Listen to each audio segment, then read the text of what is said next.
Hello, and I'm live.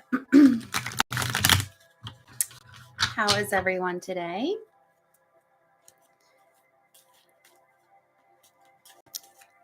Welcome, welcome. I do apologize for last week. I try to do these energy updates every week at 7, and last week I completely spaced, completely forgot until 9:30, and I was exhausted and just skipped. So it's not like me to be forgetful really, but I've kind of been juggling a lot of things lately, and I've been tired, so I guess I just needed a break. So anyway, for those of you that are watching, could someone go over on the chat and let me know that you can hear me? I've been having weird technical difficulties with my microphone. It seems to be working, but it's got this amazing like glowy thing going on right now. But if somebody could let me know that you can hear me, I would appreciate it.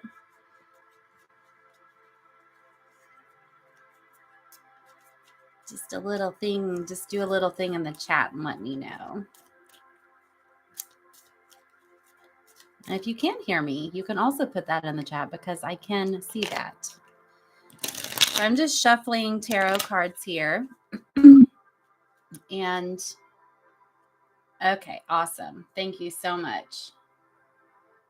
Thank you, Robert. I appreciate you letting me know that you can hear me. So I'm shuffling cards. I will do some tarot reading here after we do our energy update. But let's talk about what is going on astronomically and astrologically. Today, June 6th, was a new moon, and the new moon was exact at 8:38 this morning. So sometimes, when we have a new moon, we feel that shift of energy, especially when the energy, reaches a, kind of like a turning point, right? With the moon being completely new, it's actually completely invisible in the sky right now.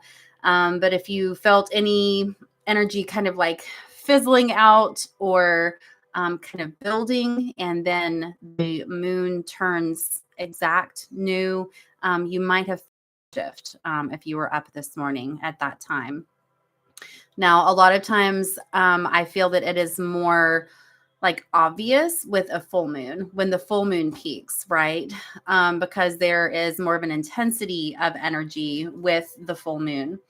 But new moons are so fantastic because they are a fresh start, and they are a time to kind of, evaluate, kind of get our course corrected and see what we want to kind of, focus on, bring in for this next lunation. As you guys know, I like to talk about tropical astrology and Vedic astrology. Now, tropical astrology has slightly different calculations than Vedic astrology. So Vedic astrology is also called sidereal astrology, and that is where the stars are placed right now in the sky. And so with those calculations, the new moon is actually in Taurus. Now, with tropical calculations, which is, what a lot of people see kind of come across their radar, whether they follow different astrology blogs or apps or whatever it is, but you will see that the new moon with tropical or Western calculations is in Gemini. So as we know, Taurus is the zodiac sign that is just before Gemini. So how I like to kind of use the fusion of Vedic or sidereal and Western astrology is that we know that now the energy that is current and brewing is that the moon is in Taurus. But then when we talk about Gemini, and the kind of matrix or calculations with the new moon energy being in Gemini, we know what is very soon kind of coming down the pipeline. So it's kind of a way to check in and say, this is where I'm at now. These are the energies that I have been working with, that I'm working on, and how can I kind of gracefully wrap up those energies, those lessons, those experiences, like we're talking about, like within Taurus, and then how do we kind of transition into Gemini and then work with that shift of energy. So Taurus, and we did talk about this, I'm sure, during our last energy update. Of course, not last week because I spaced it into it.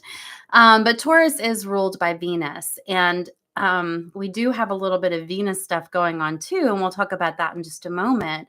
But Taurus is ruled by Venus. And so it is an earth sign. And so a lot of times this can kind of govern our like our surroundings and what we find to be pleasing in our environment. Also, what we put into our bodies, like good food, can be kind of amplified or seem more important when we are working with Taurus energies. But then Venus and Taurus being an earth sign, Venus being all things Venusian, love, beauty, finances. When we talk about those energies kind of combined or alchemizing with each other, this can in a shadow side maybe influence us to spend a little more than we should, or to kind of splurge. Okay. But then we also can have an opportunity to kind of evaluate our budget, evaluate what's important to us, what we want to spend money on, or what we want to save up for, and kind of how that energy of money is, flowing out and flowing in to our lives. Because that's the funny thing, is that money is really just energy, right? It is an exchange. And when we talk about receiving and we talk about abundance and things coming into our life that make us feel safe or happy or well taken care of or well fed, um when we are asking for an increase, or we want to level up and we want more of something, or better things to come in, that quality over quantity, right, is important. When we want to bring something in, we need to make room for it. And so the new moon is a fantastic time to inventory and see maybe what is taking up space in your life, in your physical space, in your brain, in your mind, in your thoughts, in your energy field. What is taking up space that you've outgrown, that doesn't serve who you are now or where you're going? It's something that you used to do, believe, habits, anything like that, that maybe served a purpose, but are not really supportive of what you're wanting to bring in. So, yeah, any of those things, like, letting go, clearing out to make room for what you do want, is going to be very helpful. And just keep in mind that when we're of the energy kind of in our mind of like scarcity, like, do I have enough, or is there going to be enough, or my needs aren't met, and that brings up all kinds of things, right? Whether it's triggering from certain patterns from our childhood, or previous relationships, where there was a imbalanced energy exchange, or just even if your current situation is that, you're stressed about money or having your needs met, having enough money or funds to purchase what you need or what your family needs or whatever. Sometimes we are afraid to let go of things because we're like, well, maybe what I have is not necessarily 100% of like what I want or what I need. And I really wish it was something else, but we're not trusting, we're not, we haven't experienced in the past of those things coming in. So we just kind of hold on to whatever, even if it's something that isn't really, serving our highest good or is just taking up space or whatever.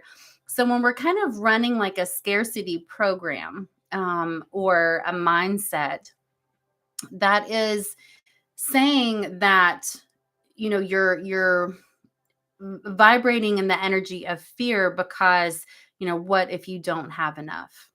And that goes all the way down to like primal survival. um okay, I'm sorry, I was playing Spotify, okay, and to have background music, and then there's an ad, so I'm just going to turn it off. Sorry about that. um so anyway, so when we're in that fear, scarcity, mindset, that's our primal root chakra survival instinct, right? So being able to have a grounding practice, or going outside and grounding, connecting with the earth, being in nature, surrounded by trees, yada yada yada, those grounding activities are very helpful for nourishing our root chakra and letting us know that we are anchored, that we are safe.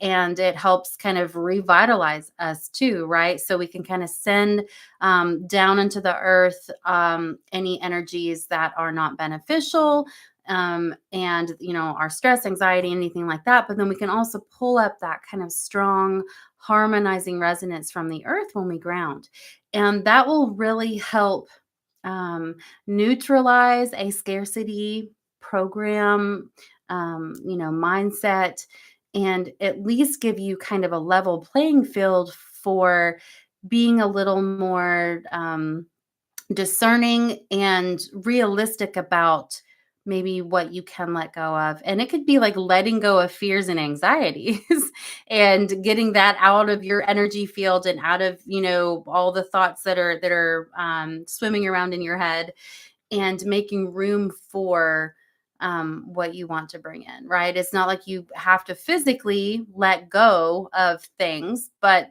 that is, we're very visual creatures, and we're very we understand the tangible and the physical. So if there are things that you can kind of let go of, release on the physical, that of course can be, we can see it. We are experiencing it in live time of, I have cleared out, and so now I can bring in what I'm wanting to manifest. So as the um, Gemini energies start to become more prevalent, which of course, um, with Western calculations, the sun is already in Gemini. But Gemini is an air sign, and very different than that grounded, earthy Taurus energy. And so it's kind of like if we have our head in the clouds and we're kind of just floating along. Oh, this is interesting. Oh, that's interesting. Oh, there's places to go and people to meet, and all of that. That can be very fun and very expansive, and can, kind of get our kind of get our energy moving. But if we don't have that kind of grounded foundation and stability, it might fizzle out. We might kind of burn ourselves out, or we may feel like we've got all those ideas and we're making plans, but it doesn't really manifest into something in the physical, right? And I'm not dogging on Gemini, but it is a very different energy, and it can be very fun and very social and creative, but it may lack the ground of stability for, kind of like the long term, right? So just kind of keep that in mind as far as, what you're kind of inventorying mentally or physically, about still being able to use that kind of Taurus grounded earthy energy to plant the seeds in, right? The new intentions, and then let the kind of like effervescent energy of Gemini to kind of help that grow, that inspired idea grow, but with a firm foundation. So let's talk about Venus, which, of course, we talked about how Taurus is ruled by Venus. But Venus itself did something really fancy a couple days ago. And it was started on, well, so, okay. So June 4th was Venus was kind of obscured by the sun. Now, today, though, June 6th, on the new moon, Venus and the moon and the sun are all conjunct. So they're all lined up and they're all 22 degrees in Taurus. So the sun is 22 degrees, the moon is 22 degrees, and um, Venus is 22 degrees. So this is 22 is a master number, right? It's like 11 times 2, or it's 44 divided by 2. And when these three planets are all in alignment with each other in 22 degrees, it's kind of like a higher vibration of all of Venus, the planet, and of these other celestial bodies. And Venus is actually in alignment, like with the sun, and then the moon is new, and so everything's kind of stacked up in the sky. And so the sun, as the sun shines, it's kind of like amplifying that Venusian energy and amplifying this new moon energy, kind of like a megaphone of the universe, right? And kind of shining it out. So, and this is kind of like a temporary energy, and it's not like it's a missed opportunity if you're watching this video a couple days after the live, or you got other things to do today or whatever. But you may have been feeling, or you may have felt today, that things were kind of, they lined up in kind of a beautiful way, maybe where things have been kind of tumultuous or topsy-turvy. Today just maybe felt a little more cohesive. And if you do have any new moon intentions, rituals, manifestations, anything like that that you're wanting to put into play, it does have the amplification of Venus, Sun, Moon, all being in Taurus, 22 degrees. And it's called Kazemi when everything is lined up like that. So that's going on today too. And we this is really neat about Venus, because Venus sometimes for part of the year is a morning star. So it's a planet, but it rises, like it looks like a star rising, in the morning. And then it it kind of goes down and down and down, and then it disappears, or it seems to disappear because it's kind of below our horizon. But then it will again rise in the evening, and it becomes an evening star. So we're kind of right at that tipping point of Venus shifting from a morning star to an evening star. And so very soon, and depending on kind of like where you are on Earth, but very soon Venus will appear to have disappeared for a little bit, but then she will re-emerge, and she will start becoming visible as an evening star in kind of the middle of July. And then like by August, she'll be very bright and very obvious in the evening sky. And so this is kind of a transition of Venus energy, and this happens if you've ever seen the picture of like the rose of Venus. It's basically Venus's cycles and transits. It actually goes up and spirals around and meets and does this over almost a 2-year cycle, 584 days, I want to say, something like that. And so every petal that Venus, that in that shape, is Venus being morning star and then shifting to evening star. Every petal is this transition. And so this is it can be a bit of a maturing of the Venusian energy. It can also be like the morning, we think of the morning as the beginning, right? And then evening is kind of the end. And so this is like with the morning star energy, what fresh starts were there? What dreams, ambitions, desires did you kind of focus on and feel that you were being pulled towards with that Venus morning star energy? And this could be in, relationships, especially like, your romantic relationships, your friends, and then also kind of like, financial fresh starts.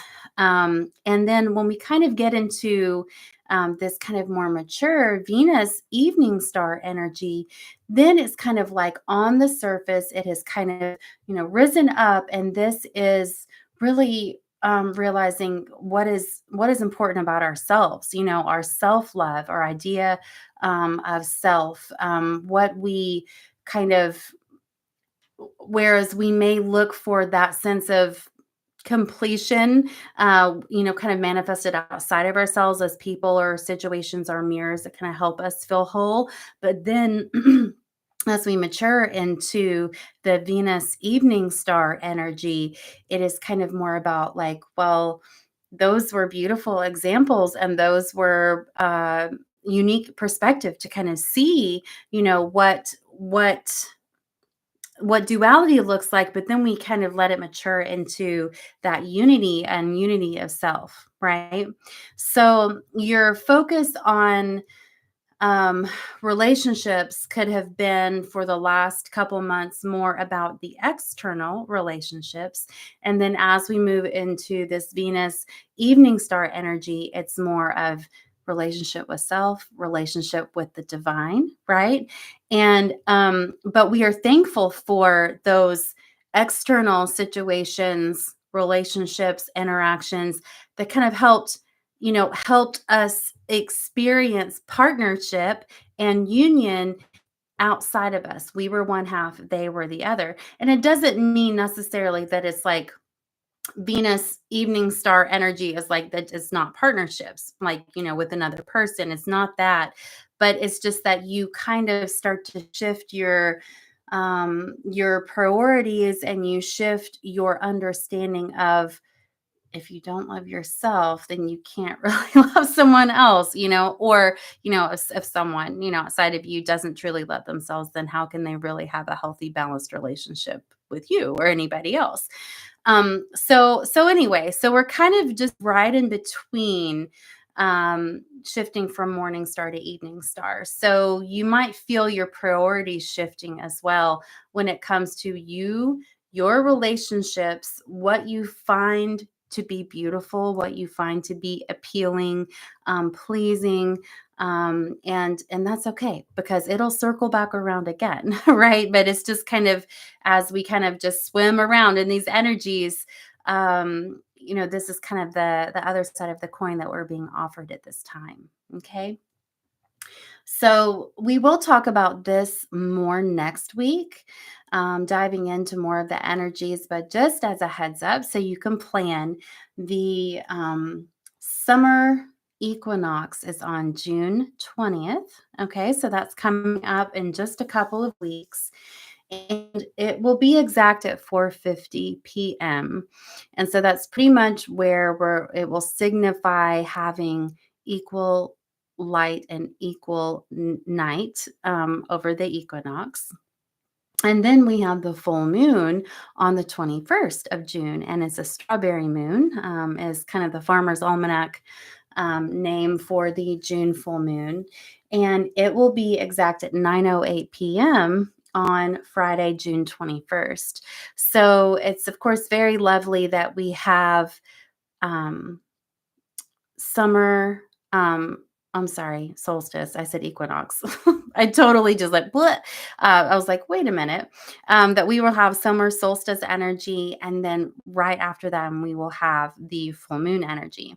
So I wish I could like rewind and go back. So equinoxes are spring and fall. Sorry. And the summer solstice is the longest day. So the 4:50 p.m. on the 20th, which is the equinox, will signify the shortest night and the longest day of the year. And then, of course, in the winter, then we have the longest night. Okay, so that's how seasons work, right? Here in the northern hemisphere. So we, like I said, we will talk about the solstice energy, and we will talk about the full moon energy a little bit more in depth, kind of as far as astrology and all of that next week. But just to kind of get your ducks in a row and get everything kind of in order, those are coming up soon, right? It's a new moon in about 2 weeks and about 14 days ish. Then, we have a full moon, right? That's just how the lunar cycles work. So, anyway, so I'm going to check the Schumann resonance really quick. I've been checking that a lot lately. And yes, of course. So over here, let me see, I've got some weird glare going on today. Right here, which we're still in the middle of this, we do have a Schumann resonance spike coming in. We've been getting a lot of those lately. And there were solar storms a couple weeks ago. Of course, a lot of people saw the aurora borealis like really way more south than it's ever usually visible. I did see online that there was a potential to see those again. And I feel like I am, and I would assume it's obvious. I don't know, but I am tired, and I have been tired. And it's like anytime I really feel like just kind of drained or a little bit like out of it, I'm like, oh yes, let me check the Schumann resonance. Oh yes, we are getting blasted again. And so I don't know if you all are feeling that or not. And I know, like, on a practical level, I've been doing a lot of like physical moving, like moving furniture, going back and forth between my shop and the new space, which is like next door that we're moving the shop into. And so, like, I've been very physically active, but then mentally like trying to sort everything out and where's stuff gonna go. Which I think is a little draining, but I feel like this is this kind of tiredness or kind of drained energy I really feel is because of these kind of solar energies that we're getting and these spikes in the Schumann resonance. So I will get through, and you will too. But I feel like um for me, it's kind of like I have to continue doing what I'm doing, like with the move and getting things done. But when I come home, I'm just like, I reach a point where I'm just like, I can't do anymore. And I'm just going to have to rest and kind of recharge my little human batteries and then, hopefully wake up and be ready to do it again. So it has been challenging because I love rearranging furniture and I love setting up like new spaces. And I mean, there were several times, like even today, like kind of got some stuff set and I was like, yes, like that's just perfect. It made me so happy. Definitely like feeling the Venus, energies for sure. Um, but but then I'm just so tired. And that is frustrating to me because I have a lot to do. um, but I can only do so much in a day. So it is what it is. All right. So I am going to pull a couple of cards for you all. And let's see what we should ask about. Let me pull a couple of cards for insight or clarity on just for the remainder of June, okay, for the collective, for anyone watching this, anyone tuning in, either live or watching the replay. Let's see if there's any clarity or insight that would be beneficial for the collective to pay attention to, okay? So we'll start there and then see what else we need to ask about. So just keep shuffling these cards here. Let me just give them one more final good shuffle.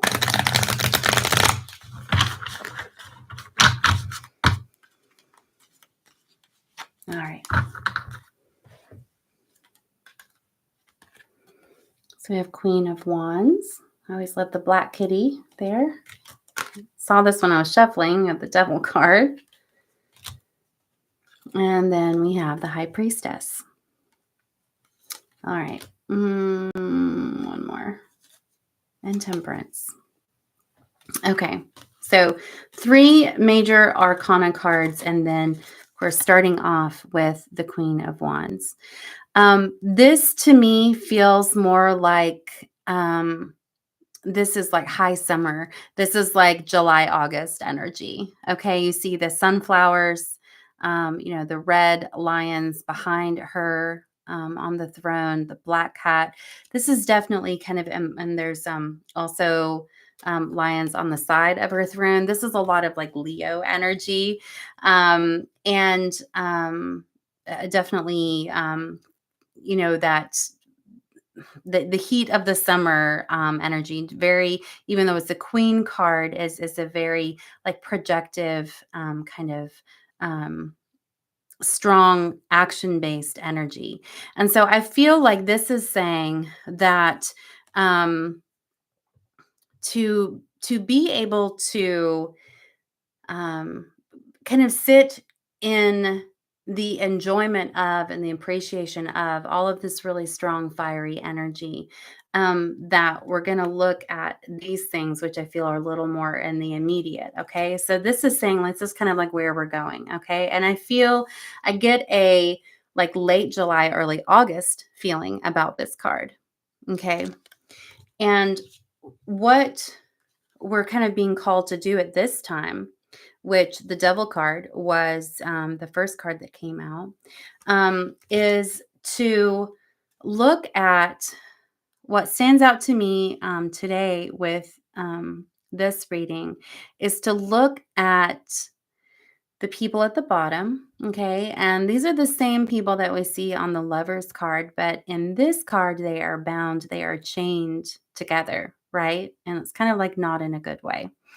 And so this is, which of course, the Devil card can represent like habits or um, thoughts or activities that kind of vibe with temptation, as well as relationships. Okay, but what I feel that we are being reminded to do is to kind of just take a moment of thought, of introspection, of observation before we do something that may not be good for us.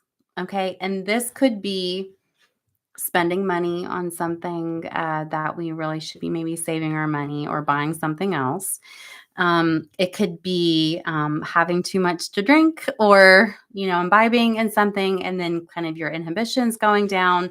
And then, doing things that you might have a little bit of regret, about the next day. And this is just saying that, being destructive or doing things that aren't healthy for you or doing things that, are not necessarily positive. I mean, you have the choice and you have the right to do any of those things, right? It is an experience. It's your choice. You have free will.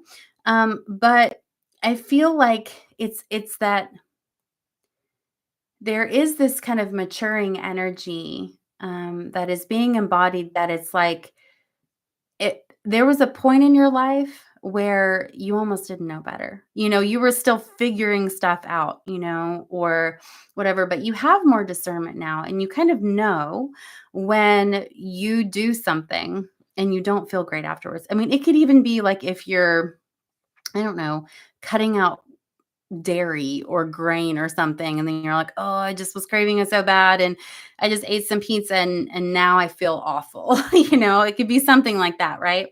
But I feel like you have the knowledge and you have the experience, the understanding of like what makes you feel really good and then what makes you feel not so good, either during or afterwards. And so it's kind of like once you know and you have that awareness, if you choose to do something that is not necessarily good for you, then you know how you're going to feel afterwards. And if you want to feel crappy, if that's kind of what you're going for, then I guess whatever, use that free will and do that. But there's kind of like it's not your there's it's not that there's no excuse, but it's just kind of like you also too would like you it would behoove you to take responsibility for your actions if you know that you're going to do something that you're not going to feel good about, or that it's not going to, put you in a good place, or it could just be like hanging out with someone and you kind of like know what their MO is. And this could be a friend, this could be a romantic thing or whatever, and you're just like, well, I'm just going to throw caution to the wind and do this anyway, and it's kind of like, do you really want to do that to yourself? I mean, if you do, just take responsibility for whatever happens. It's like, no, it's really nobody's fault or responsibility other than yours at this point. So just keep that in mind, right? If you want to kind of continue moving forward on like this trajectory of things getting better and you being happy and you being fulfilled and you being harmonious, it's like don't interject the crappy stuff, right? Unless you just need to bring yourself down a few notches, okay? So that's what I'm getting about the Devil card today in this reading. Now, the next card that I pulled is, sorry, I was looking at something in the background. There's the High Priestess. These are holographic cards, is why they're like shimmery like that. And the High Priestess, what I was looking at here is these are actually, there's like, it looks like corn and pomegranates. So it's funny on the back there, but it looks like sunflowers again, right? Kind of from a distance. But the High Priestess, she also has the moon at her feet. And the High Priestess is very much embodying that fusion of, of humanness and of experience and of wisdom, but then also being like in tune with the divine, the universe, kind of moving in tandem with your practical knowledge and then also your that divine guidance. And so I feel like the High Priestess coming just after the Devil card. And both of these cards, they have there's blind, justice there, like, oops, it's always backwards. The pillars here, the High Priestess, and then we have the Lovers. There's definitely a balance in both of these cards, if you can kind of see how the imagery is spread out. But if you want to be in the place of being more in tune and being more in alignment with your true calling, with your higher vibrational timeline, all of these things, you know that there are certain things that just always bring you down. There are certain things that you're like, I was doing good and I was going along and then I tripped up, right? Or I let this person or situation come in and kind of derail me. But now, it's not like you don't know. I feel like okay? So if this is kind of the energy that you're really wanting to embody, where you are wanting to be in balance and harmony, that fusion of, a human that is wise and respected, but then also has, you have that direct link to the divine and to your higher self, then it's like you step into that energy and you don't stoop to this energy, right? And the Temperance card, temperance, often, it's so funny with this reflection. There we go. Temperance, that's good. Temperance can very much be calling us to be patient. And I feel like the patience that we're being called to embody is being patient with ourselves. It's not like we're trying to be perfect, But this is just we are trying to be a higher vibrational version of ourselves.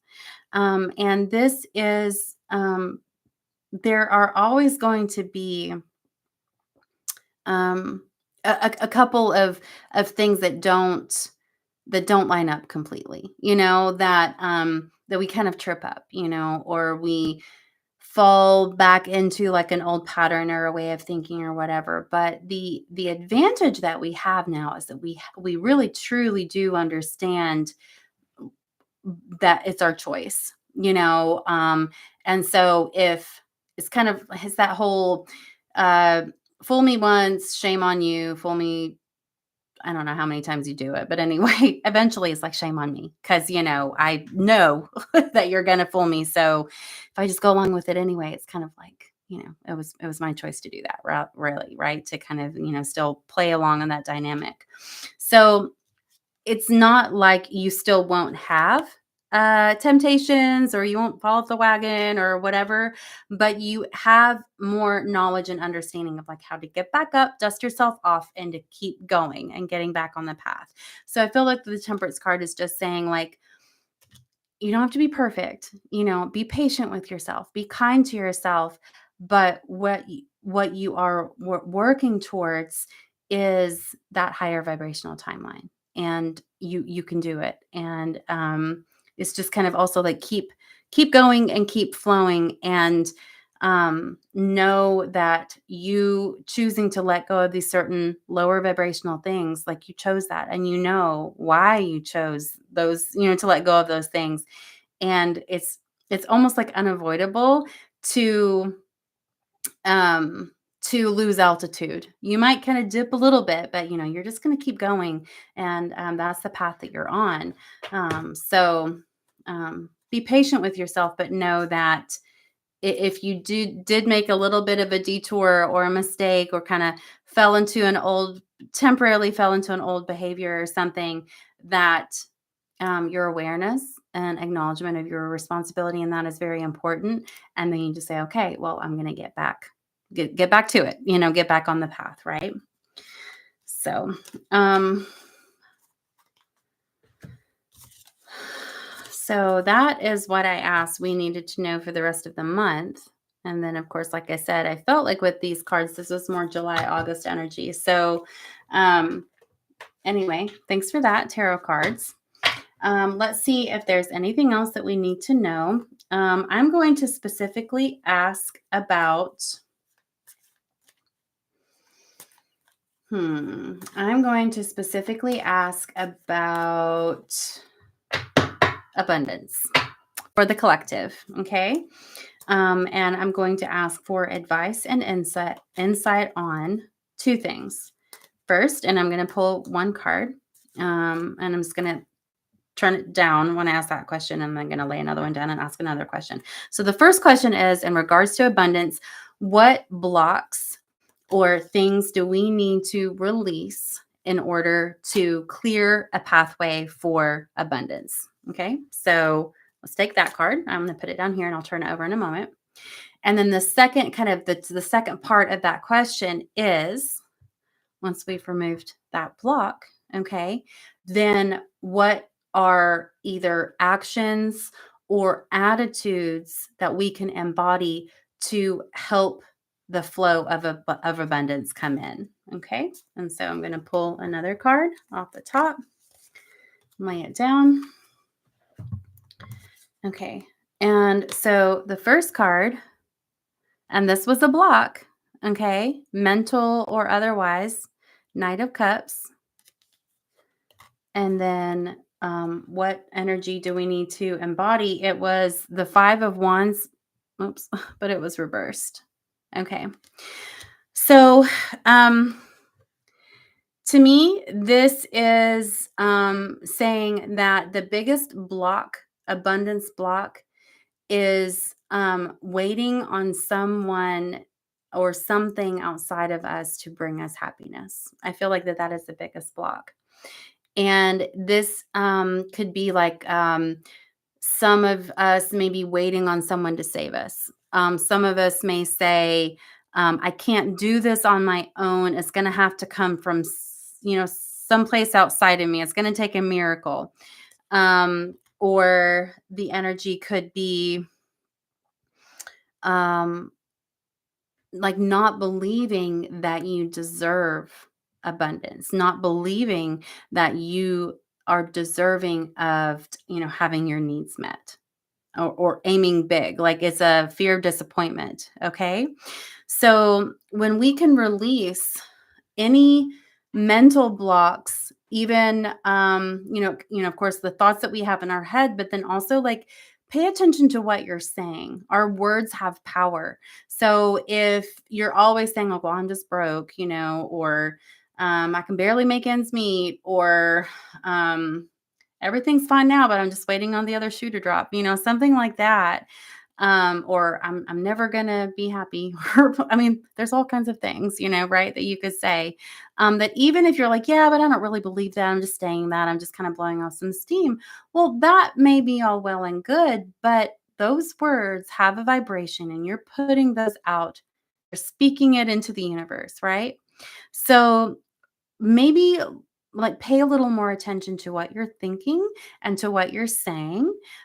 Or it could be like you're kind of excited about something, or you're kind of like open and positive, but then there's one person, it's like a friend or a family member or something, that is just like every time you try to be positive, and they just like poke a bunch of holes in your plan, in your positivity.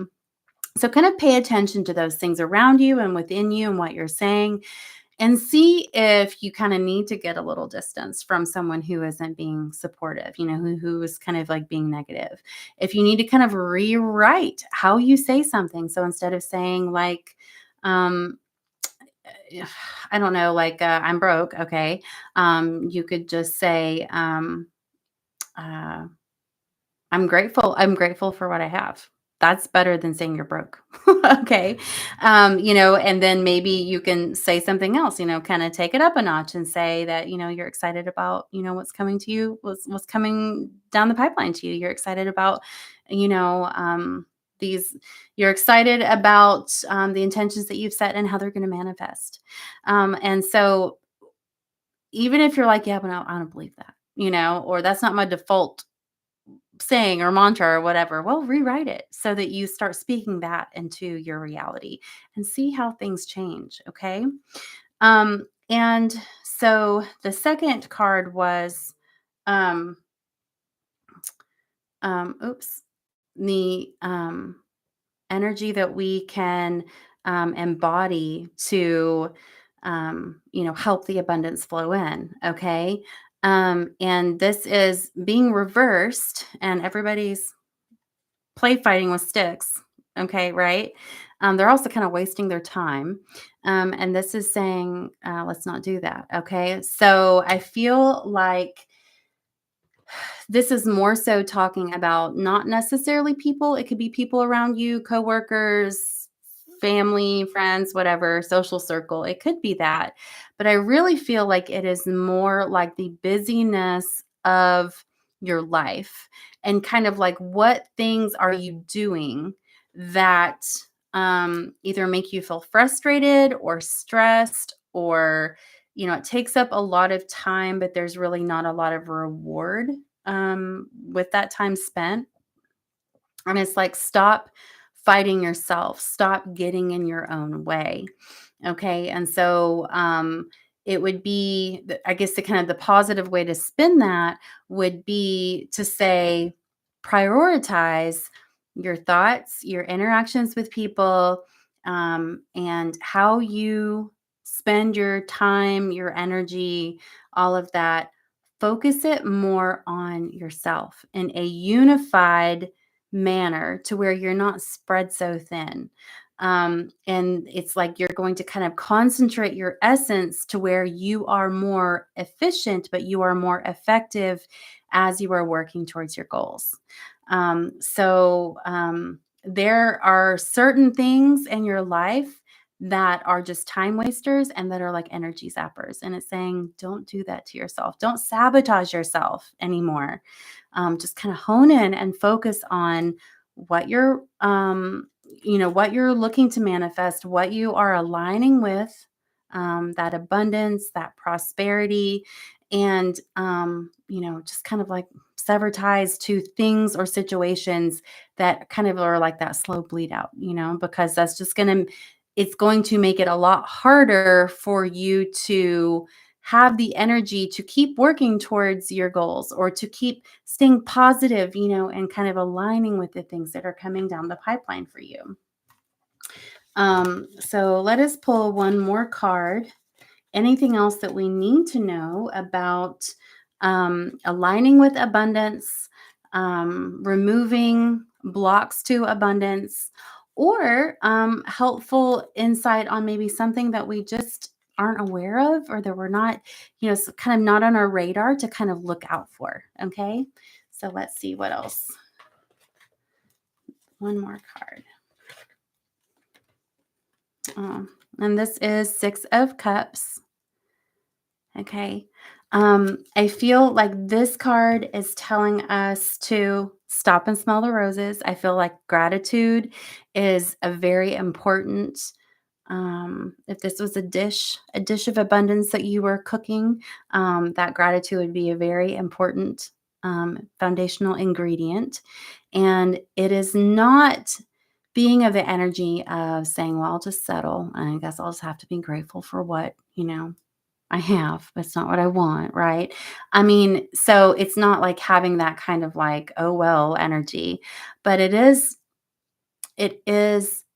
being grateful for being alive, being a human, for what you do have in your life. You're alive, right? You're here, and it is kind of like helium. Gratitude helps kind of rise up and helps you expand, and it's not like a false hope. It's not that energy, but it is something that helps you say, yeah, I'm grateful for that. I'm grateful for that. And oh my gosh, I'm grateful for that. And then your energy starts attracting other things to be grateful for. And then you really appreciate it. And instead of being that kind of person that it doesn't matter how much money you have, how many nice things that you have, and you're still like, yeah, but I want more, right? Is saying that exactly with what you have right now, you are so grateful for. And that you know that when the other good things show up and you have even more to be grateful for, and it's more quality over quantity, and you are so grateful and immersed in that and appreciative of that, that you'll want to share. You'll want to share that with others, and then that you're grateful for that, and then it keeps exponentially attracting more and more things of abundance to be grateful for. And so I feel like that is um a very important message for all of us. And I feel like that there is the energy of an even exchange here as well. And so, like we talked about in the beginning with, new moons and like kind of letting go was taking up space. That doesn't need to be there anymore, so you can make room for good new stuff. There is that message, but I feel like this exchange is that um, a lot of times it is better to give and like to gift to others than to always be on the receiving end, right? Or to be in like an equal exchange of that. And it's not like you're, calculating and like, okay, well, this is 50-50, but it's just saying the more that you are in the flow of giving and making room like a fountain, okay, it's constantly kind of like regenerating itself. But, that's how a fountain works, is it empties and flows out, and then it fills back up, and then it flows back out, and it fills back up, right? And so it's kind of like this recharging energy. And so the more that you just kind of relax and let go and are just freely giving and releasing, okay, appreciate in the moment, be grateful for it, enjoy it, and then just say, okay, I don't have to like hold on so tightly, right? And then you make room, and then more things come in, and maybe they're a higher vibrational version of what you had just experienced, or maybe it's something new and different and fun. But it's kind of always just being in the flow of that, of the ebb and flow and the give and take, and knowing that everything is cyclical, everything ebbs and flows. I mean, that's just the duality of how we experience our humanness. And so if we can kind of almost say, when things wrap up, or we say, I don't need this anymore, whatever it is, that we can do that joyfully because we know that we are emptying the cup so that more can flow in, and that's going to be a new, a fresh, a different experience. So that's a beautiful message. That's very lovely. And I appreciate those messages from source that came through. All right, y'all. So it is almost 8 o'clock. I really didn't think I was going to do a long energy update. Kind of tired, but that's just my thing lately. But I managed to do it. It is almost 8 o'clock. So thank you to those of you who caught the live, and thank you to those that are watching this on the replay that will be posted here in just a little bit. And for any of you who just kind of hopped on, this will just be on YouTube like super, super soon under the live tab, and then also under energy updates and tarot and oracle readings on my playlist, so you can kind of catch the whole thing if you're just kind of now hopping on. So anyway, happy new moon to all of you. I hope you have a good rest of your day and you have a good rest of your week. And I will see you all next week at 7 o'clock. And we will talk more summer solstice, not equinox, summer solstice, and we will talk more full moon stuff then. All right. So I'll see you all soon. Thank you. Bye-bye.